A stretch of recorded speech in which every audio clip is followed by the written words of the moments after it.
Esse gráfico que você vai ver agora mostra o crescimento das temperaturas, olha, a partir de 1950, 70, 90, 2010, principalmente nos últimos 11 anos, até o planeta alcançar a média mais alta, que está aqui, ó, em vermelho, em 2024. Em relação a 2023 e 2024, o ano passado foi menos quente. A média foi de quase 15 graus, 14,97 graus centígrados. Mas essa redução não tirou o planeta de uma estatística preocupante. Veja só, os cientistas estipulam que o máximo que o aquecimento global pode alcançar é 1,5 grau. Se o mundo ficar mais quente do que isso, os danos podem ser irreversíveis. O problema é que em 2025, olha só, nós ficamos muito perto disso. Veja, confira aqui no telão. Esses dados são do Observatório Climático da União Europeia. E termina hoje o prazo para Lula sancionar o orçamento de 2026 e o presidente decidiu vetar parte das emendas propostas por deputados e senadores. Em Brasília, ao vivo, o repórter Murilo Fagundes traz todos os detalhes para a gente. Murilo, qual é o valor dessas emendas que deve ser vetado? Conta para a gente, uma boa noite para você. Boa noite, César. Boa noite a todos. Mais um capítulo na crise entre governo e Congresso. Cerca de 400 milhões de reais em emendas parlamentares devem ser vetados pelo presidente Lula no orçamento. Esse valor, segundo a avaliação interna do governo, estava ali fora das regras legais de inclusão no orçamento. Além disso, o executivo deve bloquear e remanejar até 11 bilhões de reais para manter o total de vendas dentro do limite permitido por lei, em torno de 50 bilhões de reais. A decisão é uma reação direta ao movimento do Congresso, que durante a tramitação do orçamento redirecionou recursos de programas sociais para turbinar emendas em ano eleitoral. Aqui no governo, César, a expectativa, a avaliação é de que o legislativo ultrapassou o que tinha sido pactuado, tanto com o executivo quanto com o judiciário. Lula tem criticado publicamente essa postura do Congresso Nacional de centralizar as emendas. Ele disse, nas palavras dele ali, que o Congresso sequestrou metade do orçamento da União. Cenas para os próximos capítulos. César.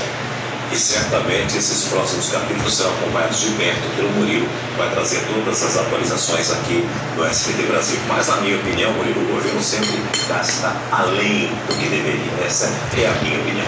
Uma ótima noite a você, a todos de Brasília e da região central do nosso país.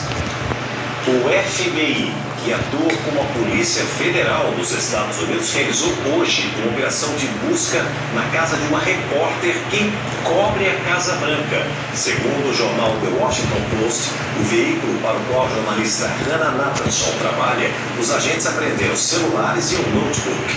Uma das matérias das últimas reportagens da jornalista foi sobre pioras em reformas do governo americano, mas as autoridades negam qualquer ligação. Segundo o FBI, a investigação é sobre o vazamento de documentos confidenciais por um funcionário do Pentágono, que teria compartilhado as informações com a imprensa americana. O jornal The Washington Post criticou a ação, classificando como incomum e agressiva.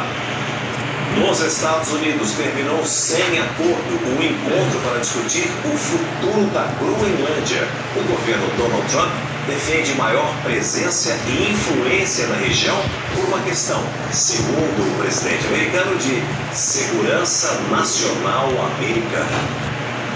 Foram 2h30 de encontro na Casa Branca. A ministra de Relações Exteriores da Groenlândia estava acompanhada do ministro da mesma pasta da Dinamarca. Ao mesmo tempo, Donald Trump escrevia que precisa da Groenlândia para um sistema de defesa antiaérea que os Estados Unidos querem construir. E disse que o país tem boa relação com a Dinamarca. Enquanto as reuniões aconteciam por aqui, na Europa houve uma avalanche de reações. Greenland belongs to its people. A Groenlândia pertence ao seu povo. Cabe a eles decidir sobre esse assunto, disse a presidente da Comissão da União Europeia, Ursula von der Leyen. A Alemanha anunciou o envio de 13 soldados à Groenlândia em missão de reconhecimento, em conjunto com aliados como Suécia, Canadá, Holanda e França, para reforçar a segurança da região diante das ameaças do presidente dos Estados Unidos relacionadas ao controle do território. As tropas devem começar a chegar à região nesta quinta-feira. A mobilização faz parte de um esforço europeu coordenado a convite da Dinamarca, reforçando a presença da OTAN no Ártico e transmitindo solidariedade frente às tensões com Washington. A Groenlândia pertence à Dinamarca desde 1953, mas ganhou autonomia em 79. Defesa e política externa ainda são responsabilidade dos dinamarqueses. É pesado, principalmente com o exemplo que vimos na Venezuela. No ano passado, Tom Daley parecia mais neutro, como se quisesse negociar, mas este ano soa como ameaça, disse Christopher, cidadão da Groenlândia que acompanhou de lá as reuniões em Washington que podem definir o futuro da ilha. O Irã anunciou agora à noite o fechamento do espaço aéreo para todos os voos internacionais. O país enfrenta uma onda de protestos com mais de 3 mil mortos. Um dos manifestantes detidos, que seria executado, conseguiu liberar. Quem atira em outros do próprio país não é um de nós. Isso é maneira de pensar que os Estados Unidos e Israel, disse esta iraniana, repetindo exatamente a mensagem pregada pelo regime.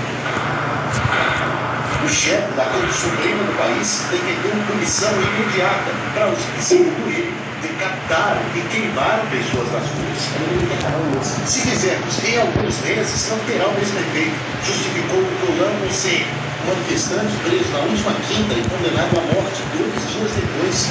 Não foi executado nesta quarta, como tinha sido anunciado. Mas ainda não se sabe se Irfan Soltan, de 26 anos, vai escapar da pena capital. O Irã vai entrar no 6º dia de bloqueio total da internet e com poucas chances de ligações por telefone. Quem deixava o país pela Turquia ou Paris não tinha ideia do número de mortes, que já está na casa dos milhares. Em Londres, o premier britânico condenou o que chamou de repressão doentia e assassinato de manifestantes. The sickening repression and murder of protesters in Iran. China e Rússia não condenaram a violência das forças de segurança, apenas a possibilidade de interferência dos Estados Unidos. Em uma postagem sobre o assunto, Donald Trump incentivou os manifestantes a continuarem no protesto, a tomarem as instituições e afirmou que a ajuda está a caminho. That's why later this week, O sentimento de que essa ajuda pode de fato ser um ataque a alvos iranianos e acontecer em breve ficou mais forte nesta quarta-feira. Houve vários sinais de que a ameaça que partiu do presidente dos Estados Unidos poderá se concretizar. Um deles é a preparação em vários países para possíveis retaliações do Irã. Segundo a agência